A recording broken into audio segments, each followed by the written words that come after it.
اعوذ باللہ من الشیطان الرجیم بسم اللہ الرحمن الرحیم. Written on the wall above the door of paradise in green and gold letters, our Redeemer on the day of judgment is Muhammad Arabi, peace be upon him. Ali is my Imam and I am Ali's slave. In the name of Ali, thousands of lives are ready to sacrifice. Translation of Hazrat Amir Khusro's couplet from the book Mathematical Mysteries of Alphabets by Akhtar Moeed Shah Al-Abdi. Final part. اعوذ باللہ من الشیطان الرجیم بسم اللہ الرحمن الرحیم. میری فکر کی روشنی کا بہاؤ، میرے وجدان کی کیفیت. میری فکر نے کہا کہ ہجرت سے پہلے کے جو بھی چیز ہے واقعات وہ بیان کر. سب سے پہلے میں حضرت علی علیہ السلام کے بارے میں بیان کرنا چاہتا ہوں. میں نے پہلے بھی تحریر کیا ہے اور بیان کیا ہے، اللہ تعالیٰ نے جو بھی قوت بخشی ہے وہ محدود ہے، لامحدود صرف اسی کی ذات ہے. اب خود اندازہ کریں کہ لامحدود قوتوں کا جو خود مالک ہو اس کے بارے میں کیا بیان کر سکتا ہوں. حضرت علی علیہ السلام کی ولادت 13 رجب بروز صبح وقت 600 عیسوی عالم قدس سے عالم امکان میں تشریف لائے.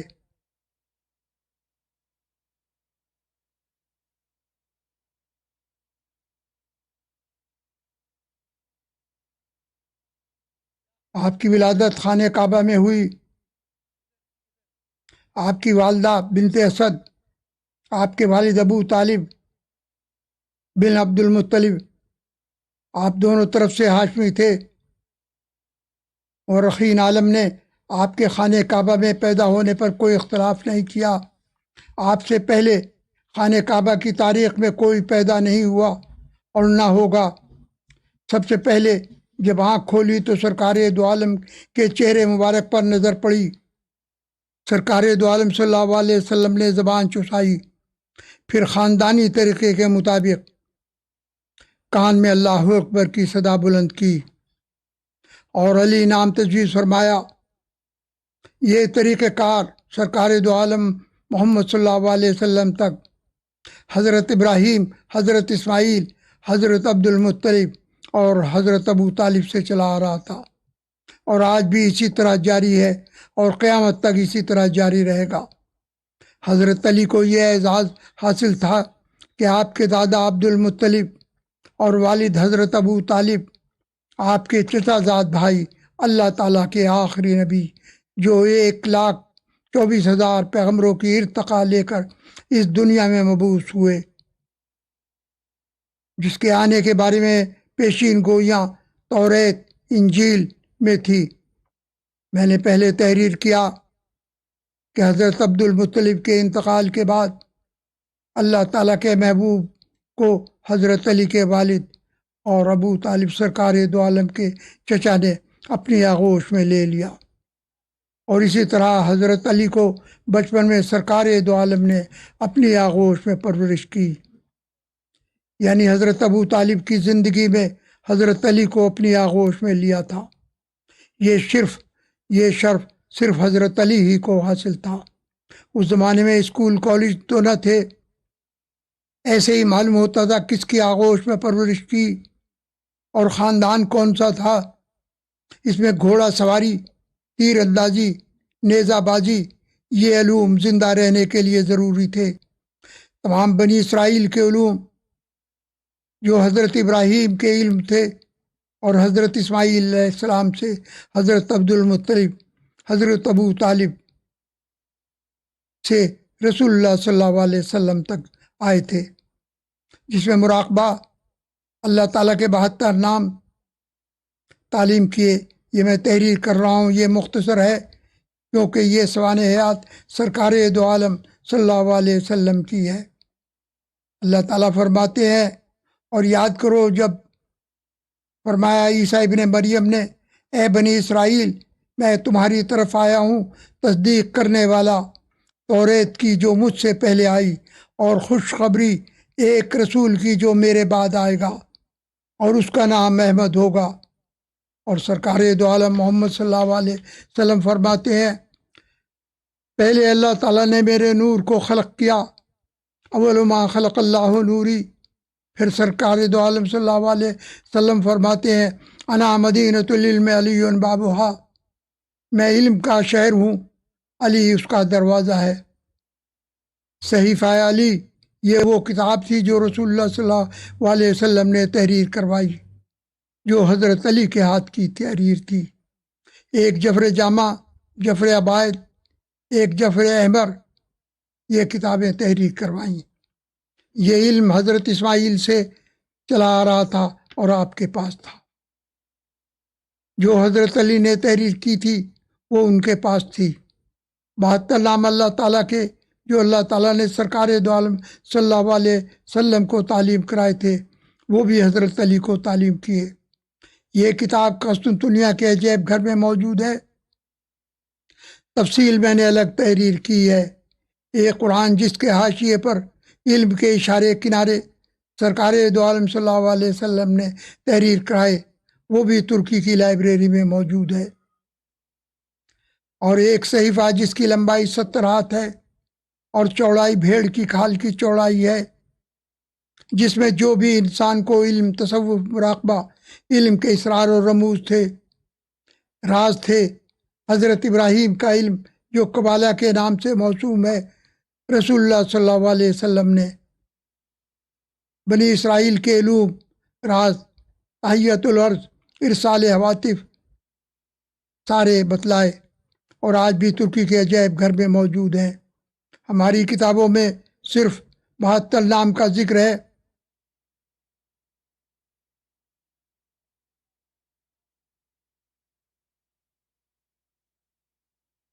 اللہ تعالیٰ نے روشنی بخشی، میں نے دوبارہ اس جفر جامع کو تحریر کیا۔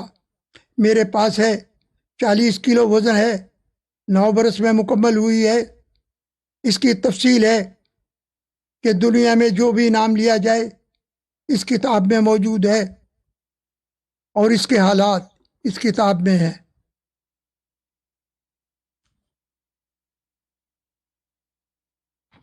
اس کی 28 جلدیں ہیں، ایک جلد میں 28 صفحے ہیں، ایک صفحے میں 784 خانے میں ہیں،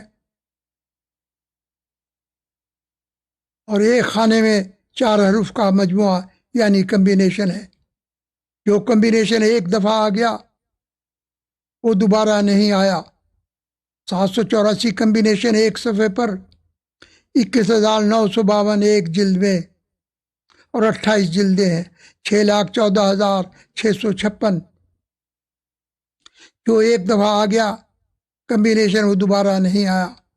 یہ کتاب باشارت النبی اکرم صلی اللہ علیہ وسلم تحریر میں آئی۔ جو اصلی کتاب تھی وہ منوں میں تھی۔ یہ کتاب ہجرت سے پہلے کی تحریر ہے۔ اس سے زیادہ میں تحریر نہیں کر سکتا۔ یہاں لنڈن میوزیم والوں نے چند جلدیں دیکھنے کی خواہش کی تھی۔ جب دیکھا تو فوراً لیبارٹری میں لے گئے۔ ان کو یہ یقین نہیں آتا تھا کہ یہ ہاتھ سے تحریر کی ہوئی ہے، وہ سوچتے تھے یہ کمپیوٹر پرنٹنگ ہے۔ پھر لیبارٹری والوں نے کہا کہ یہ ہاتھ کی تحریر کی ہوئی ہے۔ اس کے علاوہ 100 بائی 100 بنایا۔ یہ سرکار دو عالم صلی اللہ علیہ وسلم کی نتیجے کا تعلیم تھا۔ پھر سرکار دو عالم صلی اللہ علیہ وسلم نے تلوار بخشی جو 2 دھار والی تھی، جس کا 28 کلو وزن ہے۔ یہ قسطنطنیہ کے عجائب گھر میں موجود ہے۔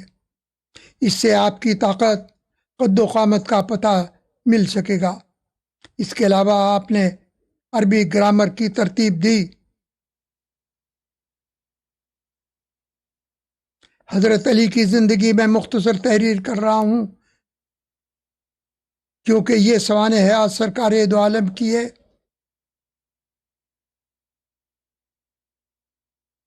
جب سرکار دو عالم صلی اللہ علیہ وسلم دوشنبے کے دن نبوت سے سرفراز ہوئے تو آپ نے حضرت علی کو حکم فرمایا، اعلان کر دو کہ اللہ تعالیٰ نے مجھے آخری نبوت سے سرفراز فرمایا۔ حضرت علی نے سب سے پہلے لبیک فرمایا اور سب سے پہلے محمد رسول اللہ کا اقرار کیا۔ اسلام پر تو یہ خاندان پہلے سے ہی تھا، صرف حضرت اسماعیل سے حضرت عبد المطلب، حضرت عبداللہ، حضرت ابو طالب سے سلسلہ جاری تھا۔ اس لیے حضرت عبد المطلب نے حضرت عبداللہ یعنی اللہ کا بندہ نام تجویز فرمایا تھا۔ یہ خاندان اسلام پر تو تھا، صرف لا الہ الا اللہ کے ساتھ محمد رسول اللہ کا اقرار کرنا تھا۔ حضرت علی کی شادی 2 ہجری میں حضور اکرم صلی اللہ علیہ وسلم نے اپنی دختر نیک کے اختر جناب فاطمہ الزہرا سے تجویز فرمائی۔ حضور اکرم صلی اللہ علیہ وسلم کا ارشاد ہے، مجھے خدا نے حکم فرمایا ہے فاطمہ کی شادی علی سے کروں، اور ارشاد فرمایا میں اس میں قدرتی راز مضمر ہے، اور اس کا راز اس طرح انکشاف ہو سکتا ہے۔ حضور اکرم صلی اللہ علیہ وسلم کا ارشاد ہے کہ علی کے علاوہ فاطمہ کا ساری دنیا میں رہتی دنیا تک کفو نہیں ہو سکتا، یعنی نور علی نور، کیونکہ آپ فرماتے ہیں اول ما خلق اللہ نوری، پہلے اللہ تعالیٰ نے میرے نور کو خلق کیا، کیونکہ آپ کے نور کا ایک حصہ تھی جناب سیدہ۔ قرآن کریم میں آیات تطہیر میں شامل ہیں۔ آپ مشیت یزیدی کے مطابق 4تھے خلیفہ ہوئے۔ آپ اللہ کی مشیت کو جانتے تھے۔ آپ نے جفر جامع تحریر کی تھی، آپ کو معلوم تھا کس نے ہونا ہے خلیفہ۔ حضرت علی کہ رسول اللہ صلی اللہ علیہ وسلم نے مختلف موقعوں پر مختلف نام فرمائے۔ یہ رسول اللہ صلی اللہ علیہ وسلم کا اعجاز ہے کہ آپ نے علم، شجاعت، فلسفہ، الجبرا، حساب، تمام بنی اسرائیل کے علوم، حکمت، سب علوم و فنون حضرت علی کی ذات میں یکجا کر دیا۔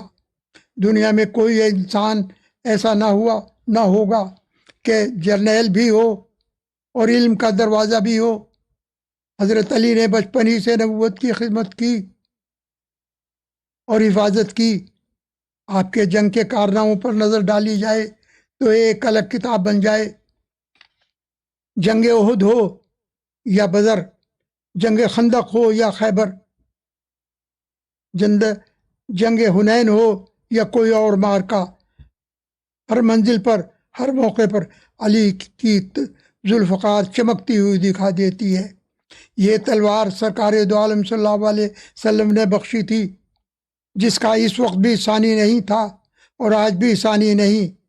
اس تلوار کو ذوالفقار کہتے ہیں، اور یہ تلوار ترکی کے عجائب گھر میں ہے، جس کا وزن 28 کلو ہے۔ تاریخ شاہد ہے کہ علی کے مقابلے میں کوئی ٹھہرا ہی نہیں۔ آپ کی تلوار نے مرہب، انتر، حارث، عمر بن عبدو جیسے بہادروں کو چشم زون میں فنا کے گھاٹ اتار دیا۔ کیا تحریر کیا جائے؟ آپ کی سخاوت، آپ کا عدل میں تحریر نہیں کر سکتا، چونکہ میری قوت محدود ہے۔ یہ لامحدود صفات کے مالک تھے۔ آپ نے 300 کتابیں تصنیف فرمائی ہیں، میں نے مختصر بیان کیا ہے۔ آپ کے اشعار کا مجمع، جس کا نام نور انوار الاقبال ہے، یہ دیوان علی کے نام سے مشہور ہے۔ اس کے علاوہ نہج البلاغہ علامہ سید رضی نے جمع فرمائی، اس میں آپ کے خطبے تھے۔ حضرت علی فرماتے ہیں کہ رسول اللہ صلی اللہ علیہ وسلم نے مجھے علم کے ہزار باب تعلیم فرمائے، میں نے ہر باب سے 1000 باب پیدا کیے۔ اس کائنات میں جب سے دنیا کا وجود ہوا، کسی نے یہ نہیں کہا پوچھ لو جو کچھ مجھ سے پوچھنا ہو۔ انا طرق السما فانی عالم و بہا من طرق الارض، میں آسمان کے راستے زیادہ جانتا ہوں جیسے تم زمین کے راستے جانتے ہو۔ یہ تحریر جفر جامع کے پہلے صفحے میں موجود ہے اور میرے پاس ہے۔ آپ فرماتے ہیں کہ سارے درخت قلم بن جائیں، سارے سمندر سیاہی بن جائیں، میں قرآن کریم کی تفسیر تحریر کروں اور تمام زندگی ملائکہ جمع کرتے رہیں، جو کچھ قرآن مجید میں ہے وہی سب کچھ الحمد میں ہے، جو کچھ سورۃ الحمد میں ہے وہی سب کچھ بسم اللہ الرحمن الرحیم میں ہے، جو کچھ بسم اللہ میں ہے وہی سب بائے بسم اللہ میں ہے، اور میں اس کا ایک نقطہ ہوں، وَنَا نُقْطَةُ الَّتِي تحت الباء۔ پھر اسلامی علوم میں طریقت، حقیقت کے علاوہ روحانی علوم، اصول تصوف، فن کے جملہ صوفی ماہرین نے آپ اپنے کو حضرت علی کی طرف منسوب کرتے ہیں، حضرت علی تک اپنے منتہی قرار دیتے ہیں، جو صوفیہ کے پیشوا مانے گئے جیسے شبلی، جنید، ابو یزید بستانی، تمام صوفیہ کرام روحانیت کا شعار علی کو قرار دیتے ہیں۔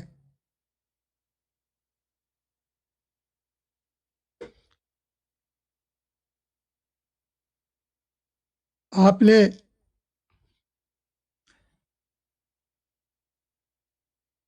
کے بانی نحو گرامر حضرت علی ہی ہے۔ آپ ہی نے اس کے قواعد و ضوابط تحریر فرمائے۔ آپ نے فرمایا اسم فعل حروف کو کہتے ہیں اور کلمہ معرفہ نکرہ ہے، اور آب رفع نصب جر اور جزم میں منقسم ہوتا ہے۔ اس علم کے اصول کی تعلیم دی، اس کے قوانین دینے کا طریقہ سکھایا۔ حضرت علی نے مختصر اور جامع اصول بتلائے، یہ میں مختصر بیان کر رہا ہوں ورنہ یہ ایک الگ کتاب بن جائے۔ روحانیت سے ہی اس کا تعلق ہے۔ جب روح روشن ہوتی ہے ذکر فکر سے تو دنیا کے علوم روشن ہو جاتے ہیں۔ اس کے علاوہ علم القرآت، علم الفرائض، علم الکلام، علم الخطابت، علم الفصاحت و بلاغت، علم الاشعار، علم العروض و قرآنی علوم، علم الکتابت، علم تعبیر خواب، علم فلسفہ، علم ہندسہ، علم نجوم، علم حساب، علم طب، علم لدنی، نقش، حساب، مثلث، مربع، مخمس، مسدس سے لے کر 100x100 آپ نے بنائے، اور ذوالکتابت کے نقش کی ترتیب دی جو حضرت ابراہیم سے رسول اللہ تک آ رہے تھے۔ رسول اللہ صلی اللہ علیہ وسلم کی تعلیم کا نتیجہ تھا۔ میں نے حضرت علی کی تھوڑی سی زندگی پر روشنی ڈالی ہے۔ آپ کے بارے میں اس لیے تحریر کرنا ضروری تھا کہ میں سوانح حیات سرکار دو عالم صلی اللہ علیہ وسلم کی تحریر کر رہا ہوں، تو آپ کے چچا زاد بھائی جس کی آپ نے پرورش کی تحریر کر دوں۔ آپ نے اپنی بیٹی کا عقد علی سے فرمایا، پھر تلوار عطا کی، پھر علم کے ذخیرے سے نواز دیا۔ نہ پہلے کوئی تھا نہ آئندہ ہوگا ایسا علم والا۔ آپ کی زندگی میں تمام فتوحات میں آپ کا نام روشن ہے، کوئی دوسرا جلنے اللہ ہوا نہ ہوگا۔ آپ کو رسول اللہ صلی اللہ علیہ وسلم نے پنجتر پاک کی وجہ سے ہر چیز سے نوازا اور فرمایا علی کو دیکھنا عبادت ہے۔ ایک بات میں بار بار تحریر کر رہا ہوں، میری تحریر میری سوچ پر مبنی نہیں، جیسے جیسے روشنی آتی ہے تحریر کر رہا ہوں اور اسی طرح بیان کیا۔ اس کے علاوہ یہ سرکار دو عالم صلی اللہ علیہ وسلم کی سوانح حیات ہے، اس میں ذرا سی غلط بیانی دین اور دنیا سے خارج کر دے گی۔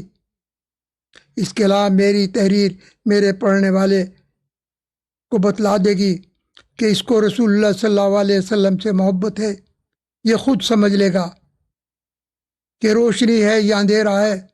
حضرت علی کی خوبیاں تحریر کرنا رسول اللہ صلی اللہ علیہ وسلم کی خوبیاں بیان کرنا ہے۔ گلاب کے پھول کی خوشبو بیان کرنا گلاب کے پھول ہی کی خوبیاں بیان کرنا ہے۔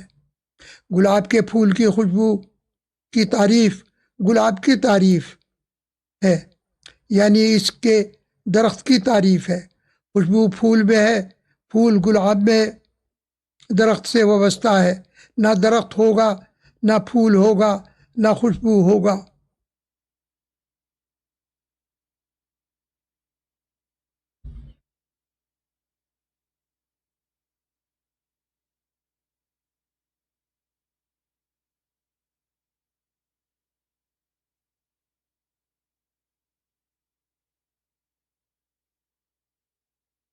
اعوذ باللہ من الشیطان الرجیم، بسم اللہ الرحمن الرحیم۔ میری فکر کی روشنی کا بہاؤ۔ میری فکر نے کہا کہ ہجرت کے بارے میں کچھ بیان کر۔ جب سرکار دو عالم صلی اللہ علیہ وسلم نے حق کی آواز بلند کی، جب فرمایا قل لا الہ الا اللہ، کہو اللہ تعالیٰ ایک ہے، اور وحدانیت بیان فرمائی، اور محمد رسول اللہ کا اعلان فرمایا، تمام قبائلیں تلواریں لے کر میدان میں آ گئے۔ ہر طرف تلواروں کی جھنکاریں سنائی دے رہی تھی۔ جو لوگ مسلمان تھے ہو گئے تھے، سرکار دو عالم نے ان کو حکم دیا کہ مدینے کی طرف ہجرت کر جاؤ، اور آپ اللہ تعالیٰ کے حکم کا انتظار کرنے لگے۔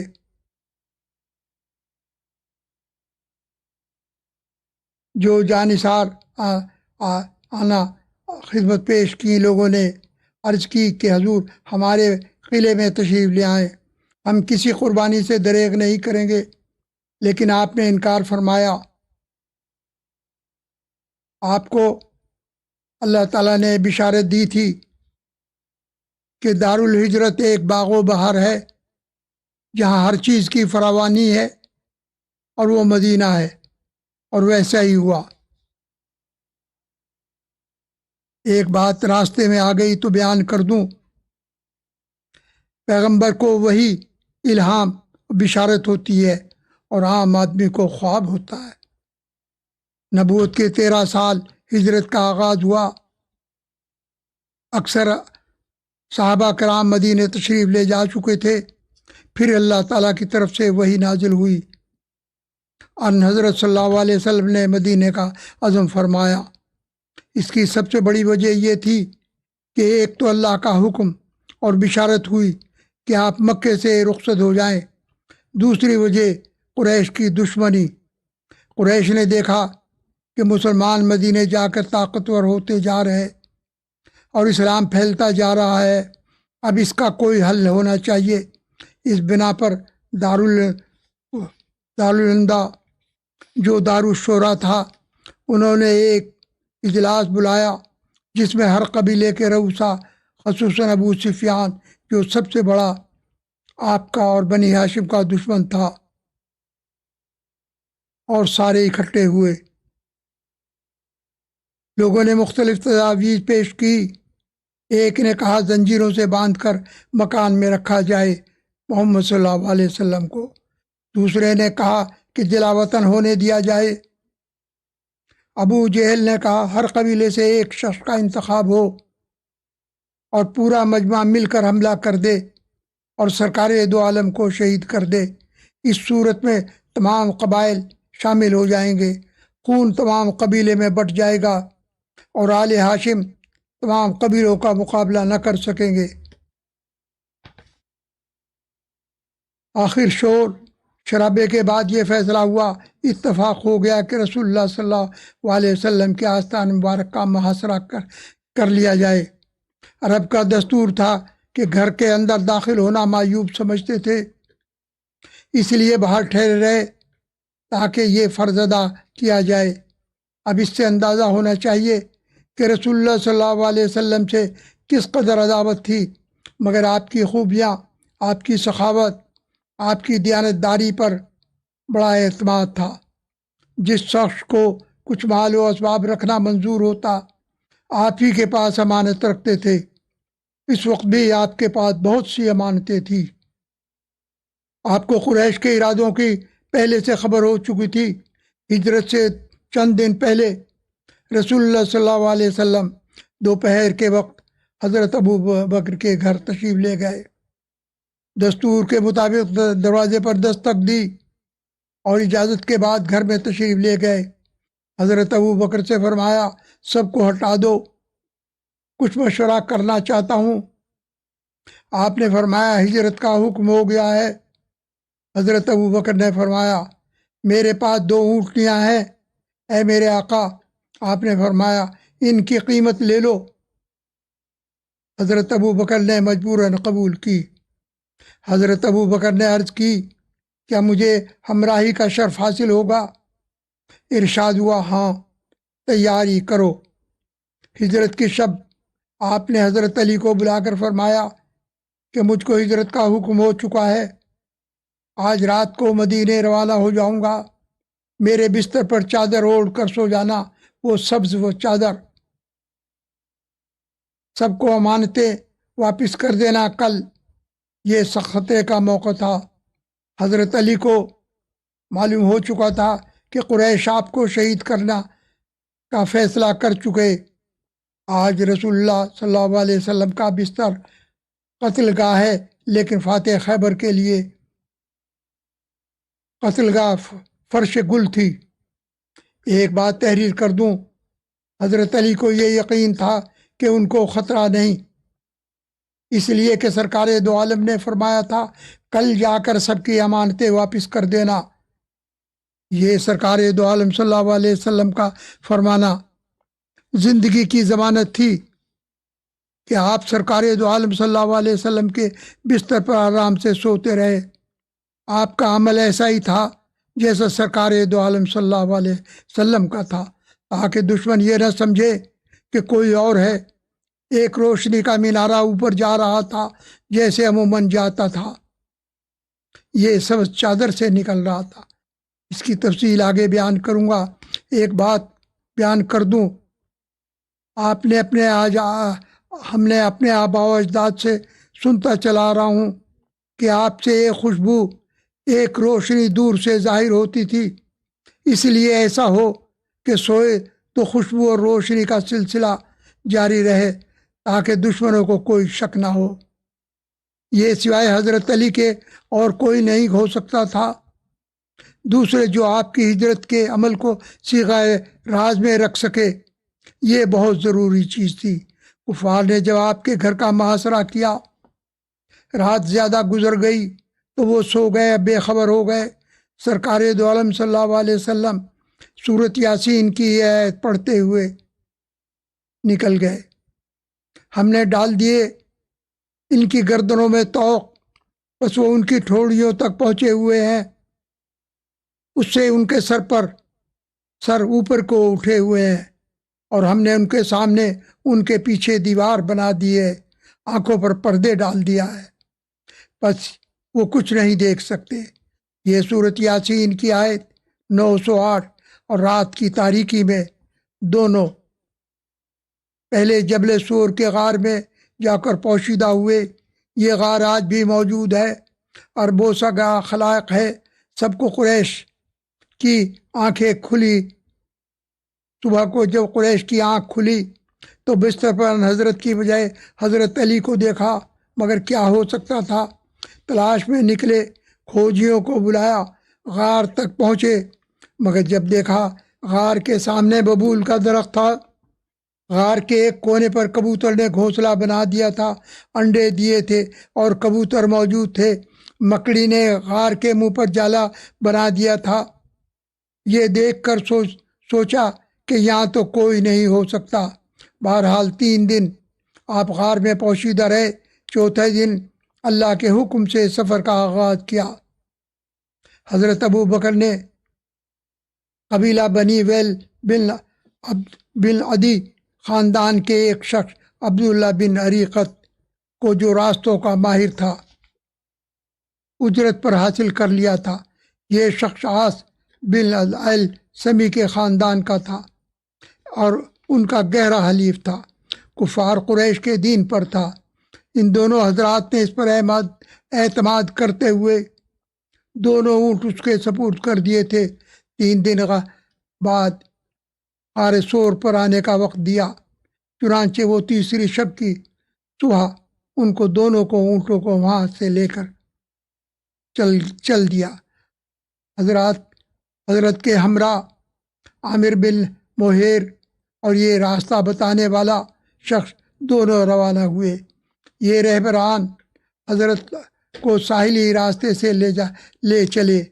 عبداللہ بن عریقت ایک خدمتگار جس پر اعتماد تھا، رہنمائی کے لیے اجرت پر مقرر کیا ہوا تھا، وہ آگے آگے راستہ بتاتا جاتا تھا۔ ایک رات ایک دن برابر چلتے رہے۔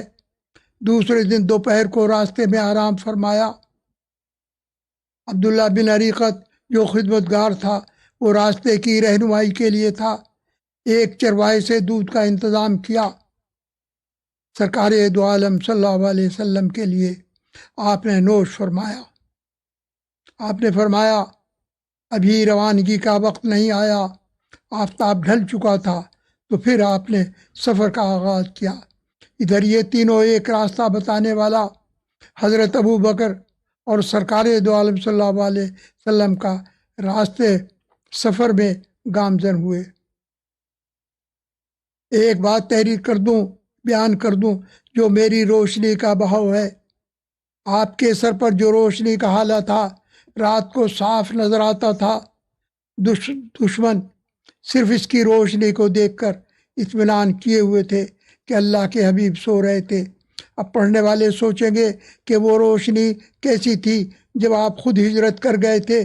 سنو، یہ یقین کرو یا نہ کرو، آپ نے حضرت علی کو فرمایا تھا میری سبز رنگ کی چادر اوڑھ کر سو جانا، اور وہ چادر اسی طرح سے روشن تھی جیسے آپ کی موجودگی میں ہوتی تھی۔ یہ سیرت النبی ہے۔ اگر حضرت عیسیٰ کی چادر زندہ کر سکتی ہے، اگر حضرت یوسف کا کرتا اندھے کو روشنی دے سکتا ہے، تو چادر بھی روشن ہو سکتی ہے۔ یہ بات راستے میں آ گئی تو میری فکر نے کہا اسے بیان کر دے۔ آپ اپنے اونٹوں پر سوار ہو کر جا رہے تھے۔ آپ کی روشنی کا حالہ آپ کو روشن کیے ہوئے تھا۔ ادھر مکے والوں نے ڈھنڈورا پٹوایا کہ قریش کے آدمی گھوم رہے تھے اور یہ اعلان کر رہے تھے کہ جو سرکار دو عالم اور حضرت ابو بکر کو گرفتار کر کے لائے گا اس کو ایک آدمی کا خون بہا کا انعام دیا جائے گا، یعنی 100 اونٹ۔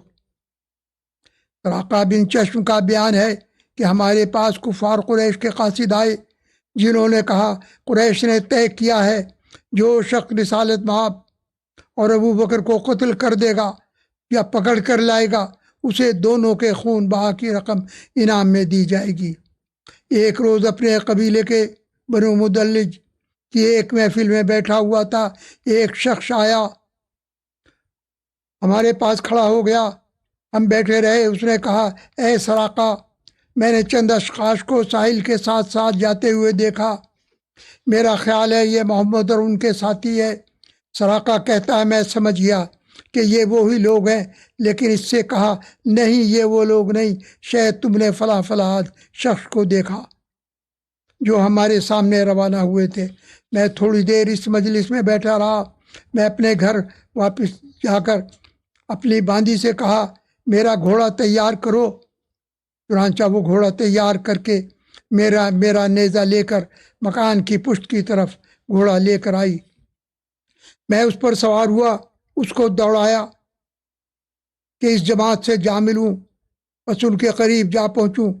پہنچ کر میرے گھوڑے نے ٹھوکر کھائی، اس کی کمر سے نیچے گر پڑا۔ پھر میں نے اپنے تھیلے سے ہاتھ ڈال کر قلم نکالے اور ان سے فال نکالی کہ میں ان کو نقصان پہنچاؤں گا یا نہیں، لیکن میری فال منشا کے خلاف نکلی۔ مگر اس کے باوجود اس فال کے خلاف پھر گھوڑے پر سوار ہوا، ان کے قریب جانے لگا، یہاں تک کہ جو ہی رسول اللہ صلی اللہ علیہ وسلم کی تلاوت کی آواز سنی جس میں آپ منہمک تھے۔ حضرت ابو بکر ہر طرف چوکنا نظر دوڑا رہے تھے، تو میرے گھوڑے کے اگلے پاؤں گھٹنے تک ریت میں دھس گئے اور میں گر پڑا۔ گھوڑے کو مار کر زمین میں سے اٹھانا چاہا، لیکن اس کے پاؤں زمین سے نہیں نکل سکے۔ جب وہ سیدھا کھڑا ہو گیا تو میں نے دیکھا کہ اس کے پاؤں کے قریب بہت دھواں ہے جو آسمان تک جا رہا ہے۔